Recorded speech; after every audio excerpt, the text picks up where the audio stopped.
So here we are with episode 8 of the family circumstances of the Irregular Witch. Last episode, we've learned that we need to sleep. Sleep is good for you.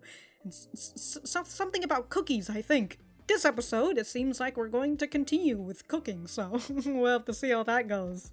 If you guys like the video, like the video. If you dislike it, dislike it. I do have my full length up on Patreon and early access to non-seasonal and some seasonal shows like this one on the YouTube memberships. Other than that, let's get started. Ooh, you saw those muscles? Or muscles? I refuse. Oh shit, she's bad at cooking. Uh-oh. I refuse. Damn, she knows. Uh-oh. Alright, Viola. You're gonna have to take Alyssa's mantle. Well, take the mantle of Luna in this case, I guess, huh? The curse witch, it's Luna. Everything you touch. Don't do this at my house. Her house gonna blow up, dude. No just about it. Can we do it at Luna's kitchen then? I'll compensate you.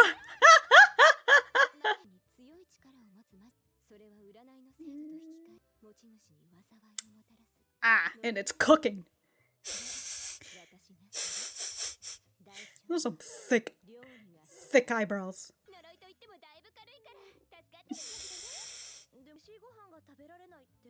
Well, she gets other people to cook, right? Yeah. Understandable.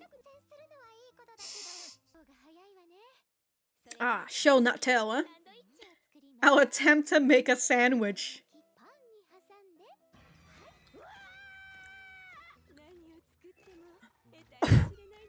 Oh my god, it's like an even awfuler version of Momo from the demon girl next door. It doesn't turn pink.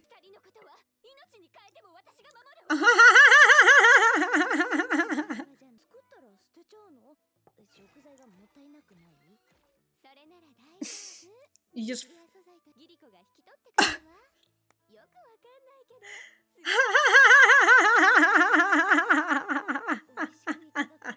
So someone enjoys them.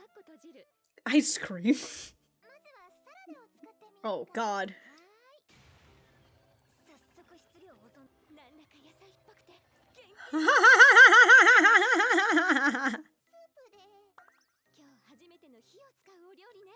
That requires heat.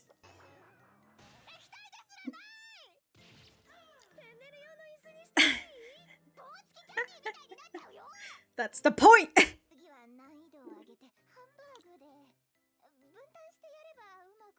Maybe if we divide the work, only part of it will go bad. You have to cut into it first, though. Hold on.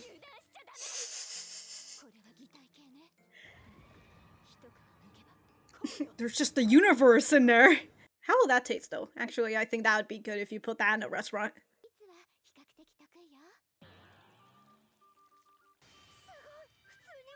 Generically yucky. These are compliments.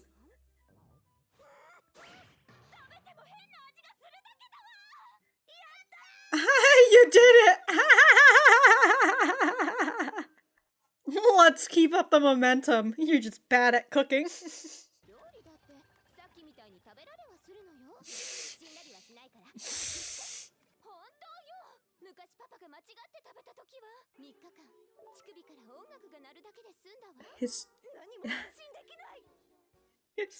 His nipples started.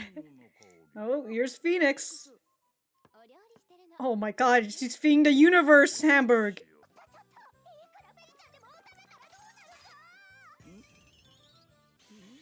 Oh shit, he's evolving. Oh.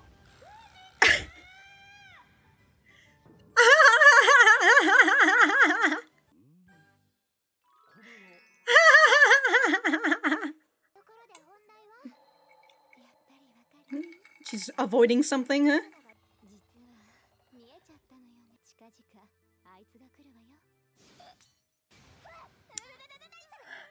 How can I avoid? Uh-oh, you know who? Described by. It's unavoidable. Uh-oh. Uh-oh, you know who's coming. For 60 years was a big accomplishment. The sandwich. Oh shit!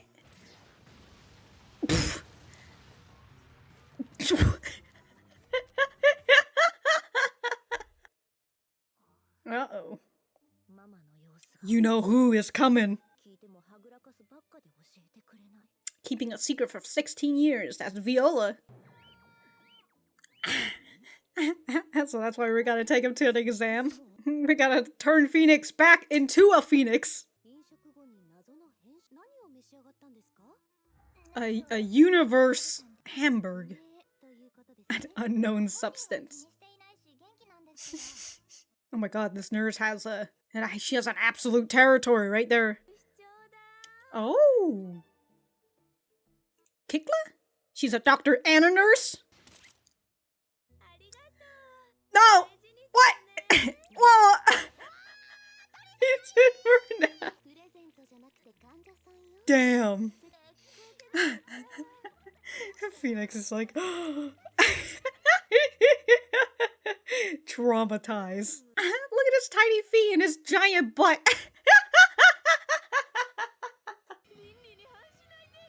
Wouldn't he be dead? Despite her personality problems. The dark truths of healthcare.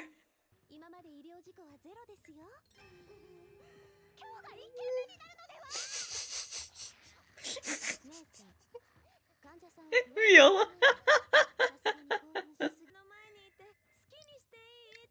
Alright, I don't know if he's saying that specifically. Yeah, inaccurate.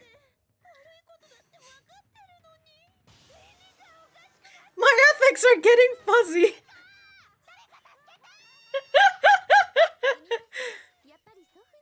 Let's call my grandfather after all. Oh shit! Fight in sash.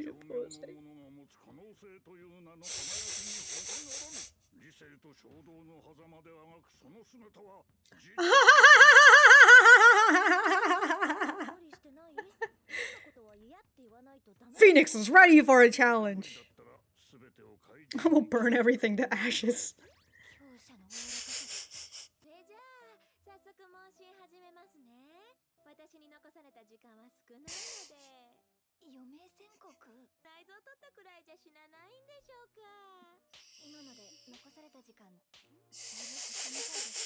Holy shit!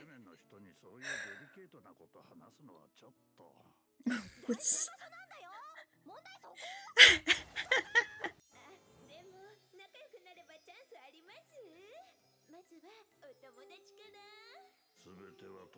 All things are possible.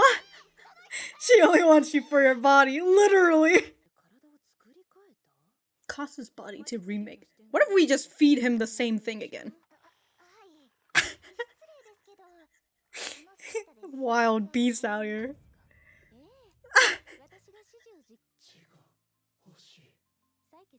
Blood work, right?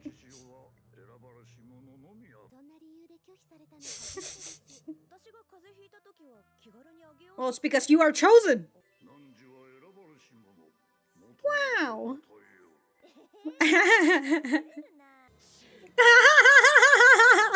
This is like a love triangle.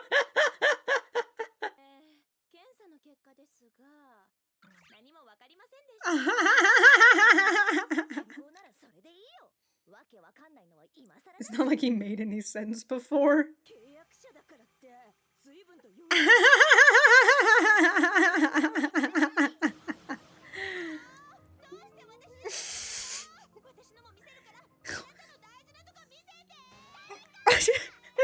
Someone help!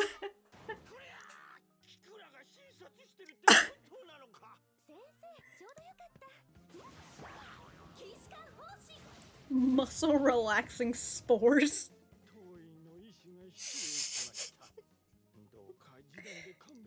Settle out of court.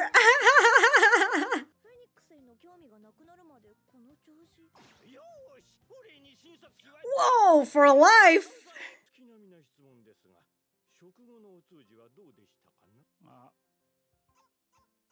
I just need to go. That's all he needed.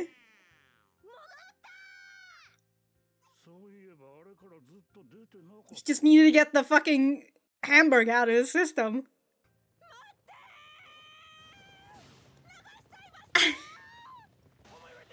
You stay away.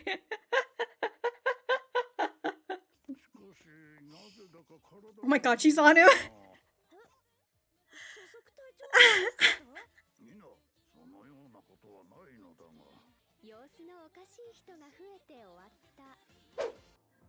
Oh no. Oh no. Fairy tale theater. Oh, it's so white. It's Alyssa. Good! Good answer!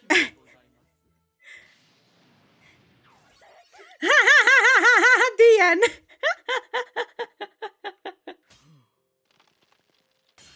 Oh!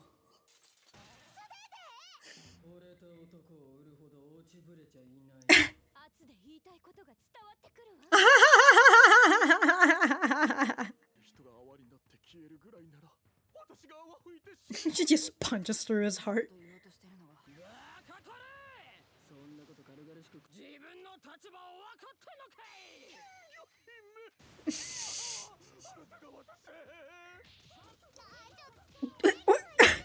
What?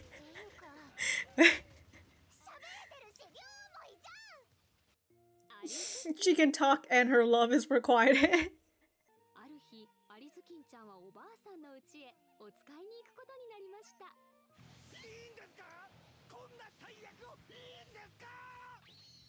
She's the hunter.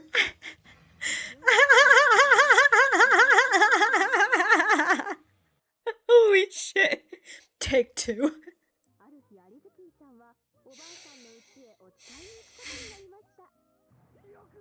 The huntsman. He's the...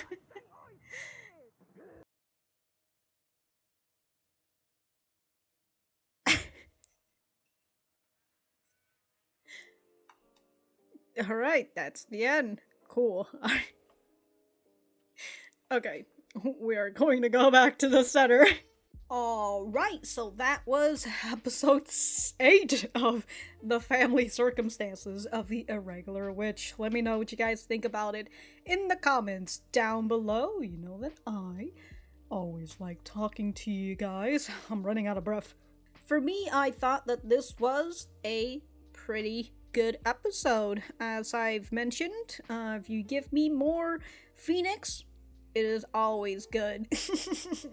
But here in this episode, we got to see more of Luna as well, so that's fun. We got to see just a little bit back in like the whole sweet potato thing. We got to see Giriko, so I thought that was fun. And now here we are with Luna, and as we've learned from from Luna's family line, they are very good with predictions and such, but because of that, they have a curse that causes them, what was it? Hold on, let's see.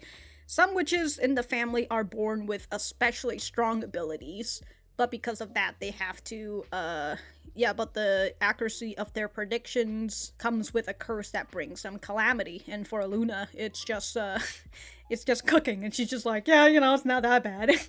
I'm rich, and so I just have a chef who can cook for me, so I'm still eating good food. I just can't cook for myself. And we see her just making a sandwich, and it just turns into an absolute mess. Let's see, let's attempt to make a sandwich, right? She cuts the tomatoes, she cuts the lettuce, she puts the I don't even know what that thing that she puts on the lettuce is. Whatever sauce it is, right? She puts it together and immediately it just turns into this pulsating food. Jesus Christ, dude. It's so awful. This is just another trope of, you know, someone who can't cook, or it's a woman who can't cook. But in this case, it's not that she can't cook. Well, it's not because she is a bad cook, but it's because she has a curse that disallows her to cook. Right? She can cut the ingredients and all that, but the moment she puts everything together, it's awful. So this whole stuff, I thought it was very nice. And of course, with the Hamburg situation, she just ends up feeding it to Phoenix, and he just transforms. He turns into a cute little bird. Look at him. So cute. It's so adorable. Even he, when he sees himself, he's just all like, oh, this is me? So cute, dude. So cute. But Alyssa knows that when Luna wants to cook something, it means that there's something that's on her mind. And so Luna tells her that, you know, she's got a prediction, and she says, you know who is coming. Not even saying the name, you know who is coming. And Alyssa is very scared about that, right? Even the glass, the plate that she was just doing a little magic on breaks, because she's just, oh shit. And she wants to avoid this, but Luna says that there's no chance. It is unavoidable. She's looked at all the different paths, and it all leads to you know who. And she says keeping a secret for 16 years, it's pretty good. It's a pretty good record for her. And the secret is, of course, Viola. So you know who is coming, and I assume they are just like, hey, I want to see the secret of yours. So we'll just have to see who this person is in the next episode. But in the second half of this episode is back to Phoenix. Good for him. He's got this transformation issue. He's been fine, but it's been a few days, which, you know, he's just over here. He hasn't pooped for the past couple days or whatever, because they're worried that, you know, it's been a few days and he still hasn't transformed back. And all it really needed was for him to have it pass through his system, and he just hasn't damn, dude, this man is just out here holding it in. But we are introduced to a new character, Kicla, who is a she's a doctor and a nurse. Sheeta's just a nurse, Benny's the doctor, and Kicla is both the doctor and the nurse. And there's also a little, just a little commentary on, like, the health system, which I thought was very funny, where Sheeta is just like, yeah, sorry for her rather, you know, unethical methods and all that, but because we are severely understaffed, we can't fire her. And Alyssa's just like, wow, the fucking underbelly of the health system. Damn. And then when Benny came in, right, because he sees that Kicla was examining a patient, he's just like, oh shit, I need to get in here. And he was telling Alyssa and Viola, like, hey, can we settle this out of court? Don't sue us. and immediately he gives them free healthcare for life. And man, Kicla, she is, to put it nicely, she's very passionate about her work. So passionate, in fact, that the line of ethics is very fuzzy for her. I think that when it comes to these type of characters, and the way that it is in this show, I think that Kicla's character does work, because her obsession is with Phoenix, and Phoenix is... you know, like, if her obsession were with, like, some other person or whatever, it might be like, okay, this is, you know, a little weird.